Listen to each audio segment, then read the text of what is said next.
All right, now we're with Dan Allen. He's the owner of the building. What got me interested in the building was driving by it and seeing it slowly deteriorating, but yet knowing that the bones were still good. The gutters and stuff were falling off, falling down.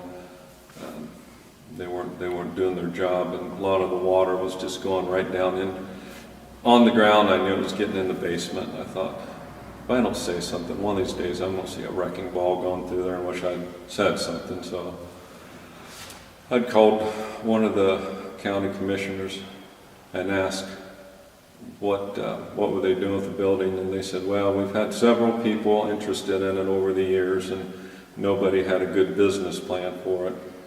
And I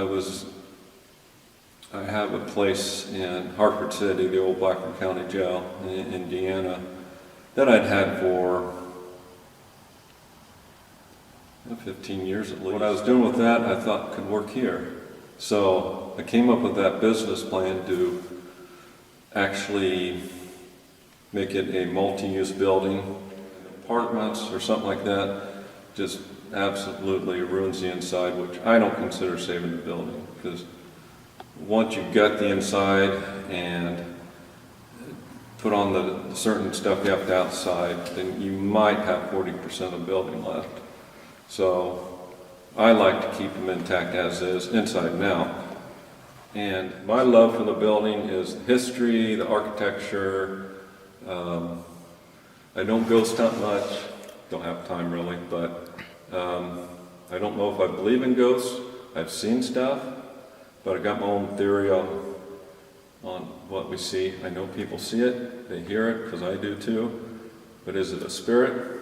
That's the part I'm not sure what it is. Nobody knows, and that's what makes it fun.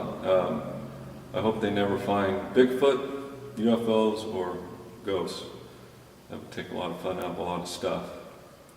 The stuff I saw here was, I'm the owner, so they're going to say, well, you made it up to sell the place. I don't do that. I don't fake anything. I don't intentionally tell the mistruths. We've heard of stuff happening, but nobody can back it up with facts, so we have to take that out. A gut feeling doesn't count as happening, so mediums, unless they can verify, which they can sometimes, they're pretty good. But unless I can factually back it up, I won't say it's part of history. Now, granted, in these type of places, somebody died of a seizure and fell down the steps. Actually happened here, but he fell down 3 flights of steps. The last flight you have to fall down, you have to actually walk 30 feet to go around to keep continuing to fall. So, yeah, like one guy says fell out of a second-story window. Well, it was 1944, so it really wasn't that long ago. And the family of their great uncle came in and said, no, he was pushed out, and they told us the whole story. And it was everything exactly happened, fell out the window. It was their point of view, factual, I would say most likely. Because somebody to fall out a window, that's hard to do. Now, if it was helped out the window, and all the reasons why, which all made sense, I would say that's enough to convict somebody in court of law, so I think we can go with something like that. There was a judge who had a lot of money, and he loved people, so he actually, as he got older, he said, I just want to live out here, so he paid his way in. And he knew the war was coming, so this is before World War II. It says all of Europe's in the war. Eventually we're going to be in the war too, so we're going to have people in here that aren't fit for combat, and being alcoholics one way you can't get drafted, and we're going to have those derelict type people here. So he knew it was coming, and so to keep order, he volunteered a kangaroo court up in the attic, and there's even a jail cell back there, I guess they used and such. So I guess now Ted hopefully can show you the evidence on that, but he wanted to help keep order here, and that's when the guy was actually thrown out the window during World War II in here, and from one of those thugs, he knew it was coming. So when something happens and you research it, all of a sudden, you know, it'll just mesh, and you say, okay, it all makes sense now. And I think that's one of the stories that made sense. Exciting happened. It was right down this hallway here. I was coming up the backside, and because I heard a noise up here, and I ran up, and I didn't realize I didn't have a flashlight. So the guy was with me. I said, "Go get a flashlight," and there was like three of us here as well. It's getting kind of cold, so they were down in the room getting warming up. I said, "Go get a flashlight. I'll stay right here and make sure they don't wander off, because then I'll know where they're at, and we'll go and tell them to leave." I just assume it's somebody coming in. So when the person goes down the steps to get the flashlight, I hear the person walk on down the hall. Now it's pitch black, I can't see anything. They walked on down the hall and went to about the third door towards the end. I couldn't tell, but it's what it sounded like. And stopped, opened the door, walked in, closed it behind them. It was so realistic. So you could hear the door handle turn, everything, walk through, shut the door behind them, and kind of a muffled 2 or 3 steps after that. The state wanted people to do something with the indigent people from pretty much when they became a state in 1818 or 1819. So by 1820, they had something in this area here. So this place, this ground has been here since 1820s, or 1820. So we know we have 50-some people out back in the graveyard, but the records didn't start till 1900, because this place was built in 1899 and probably started the records in 1900. So we've got 80 years of people possibly out back. We're trying to get ground penetrating radar or something to find them, because it was called the Pauper's Grave. We know it exists, but can't find it on any map anywhere that I know. And one person, I think he's a surveyor in town, but don't quote me, but he thinks he knows where it's at, but it just seems too close to the building. That's not a very good morale builder, being that close to the building. But he pretty much swears it is, and they may have had an orchard. They said it's by the orchard, so they may have had an orchard where he couldn't see it. You know, orchard's gone, so, you know, it could be a lot of variables, and it could be there. So here, when they didn't embalm and somebody died here, they put them in the front where the witch's indention in the living room, and they had volunteers to watch them. Cholera came out. It was so contagious, and you could get sick in the morning and be dead by that afternoon. It was so contagious that they buried them 6 feet under to make sure that it wouldn't come back up, and sometimes even away from the other parts of the cemetery. So if some of the older ones, you see some off to the side, they may have died of cholera.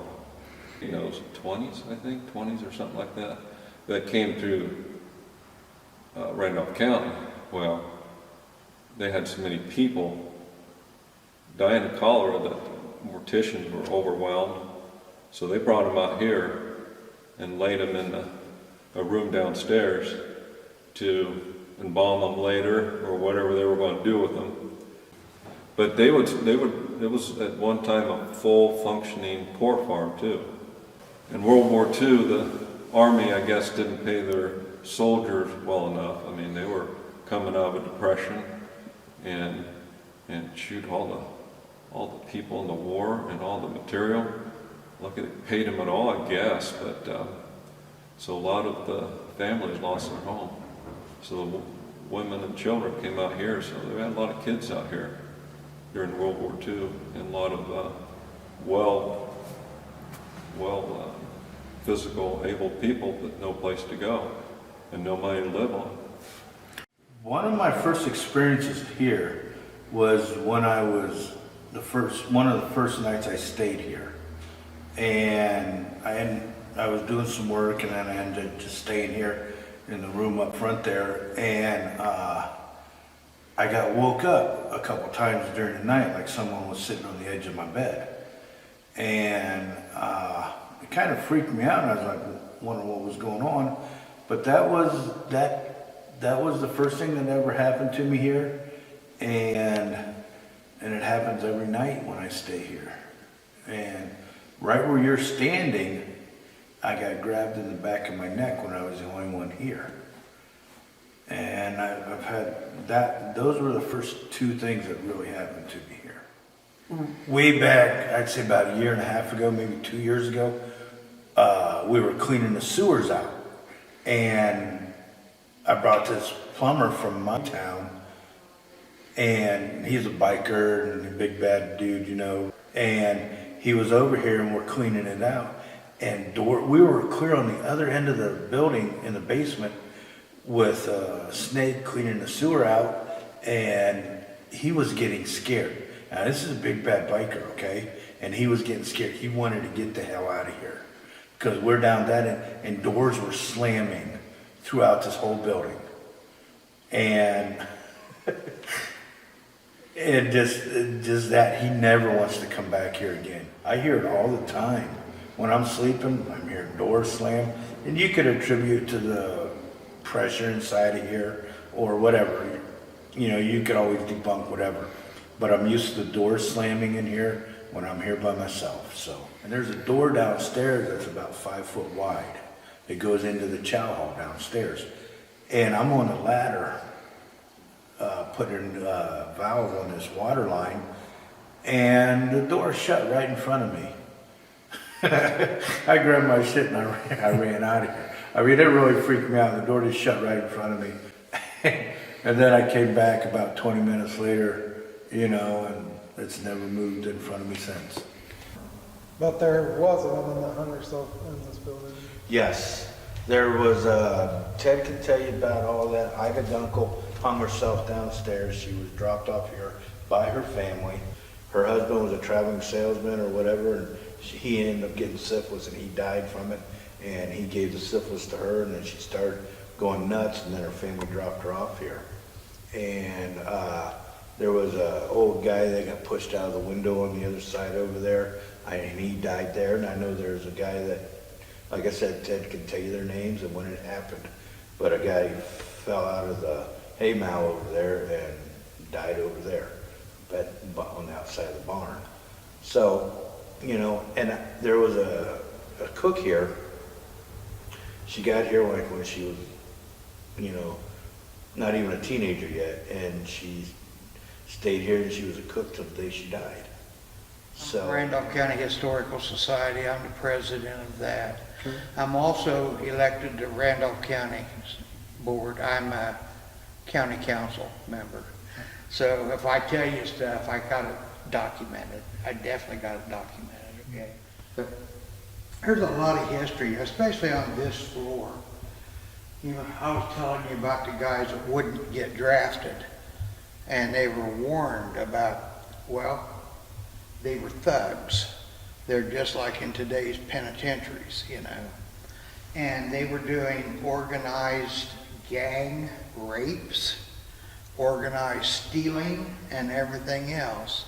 And that's got a lot to do with why that jail cell's there. That retired judge I was telling you about knew that they would have that problem. Mm-hmm. And so a lot of them belonged there. They were terrified of that judge because I said he was retired. Well, he has no authority, right, if you're retired.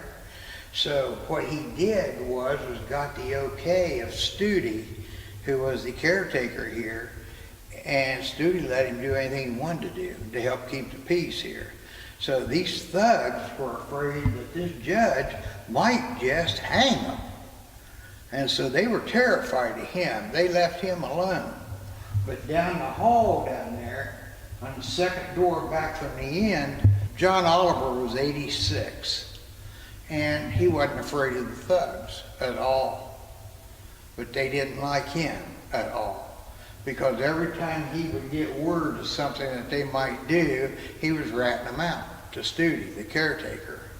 Well, you look at it from a thug standpoint, John Oliver's got to go, doesn't he?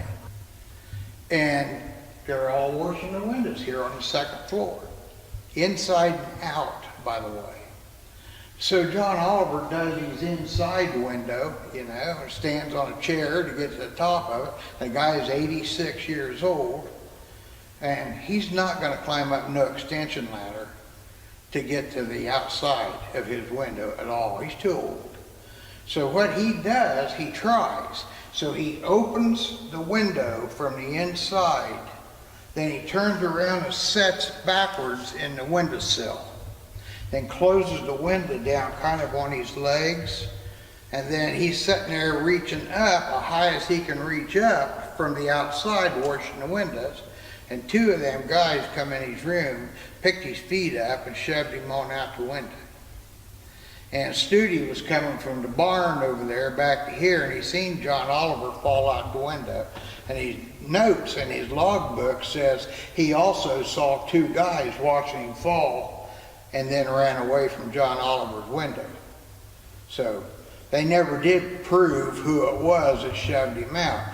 And they knew that they would get away with anything that they wanted to get away with, and they did. There was 3 more murders of people here on this floor, right here, that were trying to give them a bad time, wasn't going along with them. Well, over a period of 2 or 3 years, 3 of them, at one time or the other, didn't come down for breakfast. So they would come up here looking for them and find them still in bed with pillows over their faces. So they were actually getting murdered, 4 of them here, and these guys got away with it.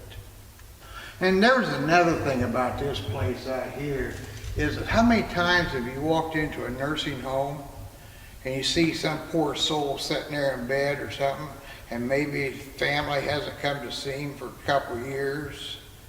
He's sitting there talking about his son or talking about his daughter or something like that, and they've never come to see him. There's a lot of cases where people put their relatives or friends or whatever in a place like that and pay somebody else to take care of them, and then they never go back. That was a lot of that happened out here too. Those are the ones that were buried behind the barn too, right? Yes, right. There was a great deal of that happened out here. A lot of people would put their loved ones in out here and then never come see them. Never come see them. And that has a lot to do with why the thugs got away with as much as they did, because the sheriff's department wouldn't come out here either. They didn't want to, because there's lunatics out here. And in the log books, it's actually got several of them listed as a lunatic. There was no fancy words for it then. They called a spade, so. But this is the one that old John Oliver champ was pushed out of. They couldn't prove anybody in here did it, you know? And what's really funny about that is that, well, they just could never prove that it happened. And when they went to write it up in the newspaper and everything about the old guy that falls out the window, the accident, death and everything, they portray the whole thing like it was an accident. His family knew that he was shoved out that window. They knew he was confident enough. There's no way he fell out that window. He was helped out that window. And they argued that case for years. As a matter of fact, they still argue it, because I went to Ridgeville trying to find relation. And they all feel, they've all been told throughout their whole lives that he was murdered. So, this is a jail cell that the judge had put in here basically in 1940. That's when he had warned Studi that there was going to be some people here that he wasn't going to like. They just were not good people. And they went to Winchester and they bought a jail cell. And right here it is. And it still works today, and this is 2019. So it still would serve its purpose. There's been several people locked up in here. The retired judge used to hold mock trials up in the attic. Now, no, he doesn't have any authority. He's retired. But as long as Studi goes along with what he's doing, this judge has basically got all kinds of authority. And the thugs and stuff that was on this floor were scared to death that he might just hang them. So they basically left him alone. But whenever somebody up here would get caught stealing somebody's jewelry or a watch or something like that, petty stuff, well, he would actually hold that mock trial upstairs in the attic, and they would sentence people to different periods of time in here. Now, it wasn't like you're going to get 5 years in here. It may be 2 or 3 days or something like that. Basically just a slap in the wrist. You know, that's bad. You mustn't do that. But I guarantee you, when that door goes shut and you're inside and it locks, you definitely get an unlike day. In this room right here, it's got a slanted wall. And it's got a slanted wall because this building, if you fly over it in a drone and look down on it, it looks like it's built as a Christian cross. The slant over here was so you would utilize more space rather than just square it off. So that's why it's here. Now, there's a maintenance room down below us that's like that, and up above us was that jail, was where that jail was. But the other 4 rooms that are like this all have medical background behind them. There was a toilet right back over there in the corner. There's, of course, running water. They can get 3 of them beds in here. If you've got cholera, you're going to be in this room. And the odds are really good you're not going to come out of this room. And it doesn't matter whether it's male or female, because if you've got cholera, you're not going to be out there walking around contaminating everybody else. This room right here was one that you didn't want to come in. You know, because if you wind up in bed in his room, that may be the last room you ever see. No. But Doris Addington, the little girl that I told you was dumped on the front porch here, she passed away in this room. She had 70 years in this place. She probably helped cook every meal. She was a great cook. The only thing that was wrong with her was her speech was off somewhat. You know, she was a great, but she had a doll collection, obviously. And every place she went, her dolls went with her in this building. And when she was put, she had the flu. The flu. She's 81 years old, though, and it killed her in 2004. But her dolls were in here with her. Now, all of these dolls are hers. They really are hers. So she was a great lady, though. Very good. There's nothing terrifying about Doris. She probably had a half a dozen different rooms in here, but this was her last one. She had all kinds of opportunities to leave. There was a lot of her family still around this area, the Addington family around this area, and she had a lot of opportunities to leave, but she just didn't want to. This was home. During World War II, of course, all the men are in Europe or in the South Pacific fighting for their country. Their wives and kids are at home. And military spousal pay during World War II was not good. So while these guys are over in Europe or the South Pacific fighting for their country, the wives are trying to get along the best they can at home with what money they've got. And if they couldn't make a house payment or payments, they would lose their properties. The banks would repossess. Let's say you're a lady, you've got 3 or 4 or 5 kids, you just lost your house. There's no roof over the kid's head, no food coming in or nothing, and your first priority is to take care of the kid. Well, in 1943, There was a little guy in here, he's 8 years old, and his first name is Noah. And I'm not gonna go into last names on this one, because family's still around here. But his first name was Noah, like Noah's Ark, okay? And little Noah is in here with his mother, and little Noah catches the old-fashioned measles. And back in 1943, that would kill you. And it did. Little Noah passed away in this room. So the county commissioners signed a contract with the ambulance crews back in early, like I said, early 1920s. And what they did, they told the ambulance crews that when you go to pick up a corpse someplace, if you can't get it in to the morticians in Winchester, bring them out here. And they did. They brought a lot of corpses out here and actually stacked them right here along this wall on the floor. This is very true. It's happened. I couldn't hardly believe it. But they'd stack them right there. Now, when the morticians in town would get caught up with what they're doing, then they would come out here and work on these. So they went together and they bought an embalming table and put it right here where this table is today.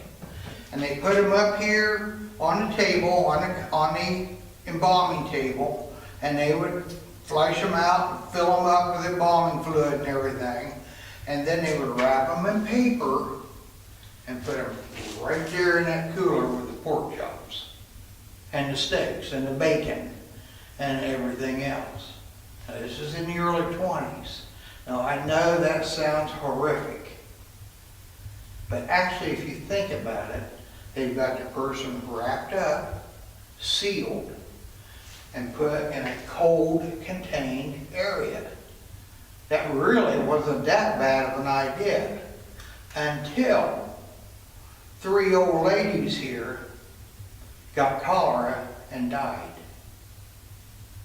Then everybody in town thinks, okay, these morticians out here food poison these poor people. Well, that couldn't have been the case. It couldn't have been. Because if that would have actually happened, instead of 3, there would have been 40 people dead from food poisoning. So there's no food poisoning here. But that doesn't mean that them 3 old ladies didn't wheel their dirty clothes right by these doors going to the laundry down here to wash your clothes. And here's cholera laying right there along that wall. So that pretty much ended the makeshift mausoleum out here. That did it. It's no longer a makeshift morgue at all anymore. They put an end to it. It lasted less than a year. It really did. Okay. This is the room that Ida Gunkel hung herself in. It was 1938. Ida was 57 years old.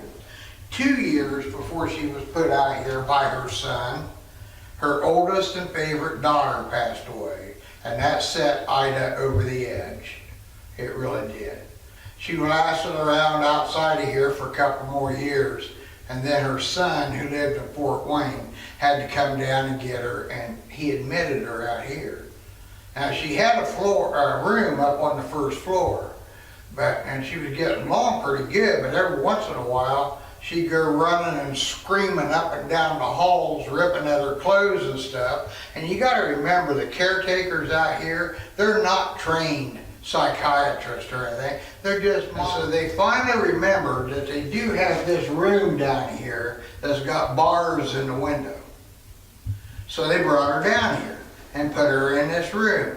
She got all of her clothes, her bed, and everything else is in this room with her. And one of the good things is that they never locked her door through the day. So in other words, Ida can get out of here to get her meals. She can socialize, she can go to the bathroom, she don't have to ask for permission and all that kind of stuff. But then at night, Mrs. Thornburg, who was the matron here at the time, would come through and lock her, close and lock her door, so she couldn't get out. Now, you gotta remember, there's a highway out in front, there's 350 acres, there's a big deep gravel pit back over. They don't want Ida running around out there at night. They'd lose her, and that'd be bad news. So she gets locked in every night. So the one night Mrs. Thornburg went to lock her in, Ida asked her for a broom. Well, you can obviously see it's dirty in here. So Mrs. Thornburg didn't think anything about giving her a broom. And so she got her broom, gave it to her, locked her door, and went upstairs. 5:30 in the morning, Mrs. Thornburg comes down here to unlock Ida's room so she can get out for breakfast. And Ida is dead. And she's, if you can see the broom right up here, she took a piece of her mattress and tore it off and tied it around that broom. And then Ida stands on her bed, which would have put her head up above these pipes, tied it around her neck, and stepped off. I'm pretty sure that she's in here. Almost positive she's in here. So, that's Ida's story.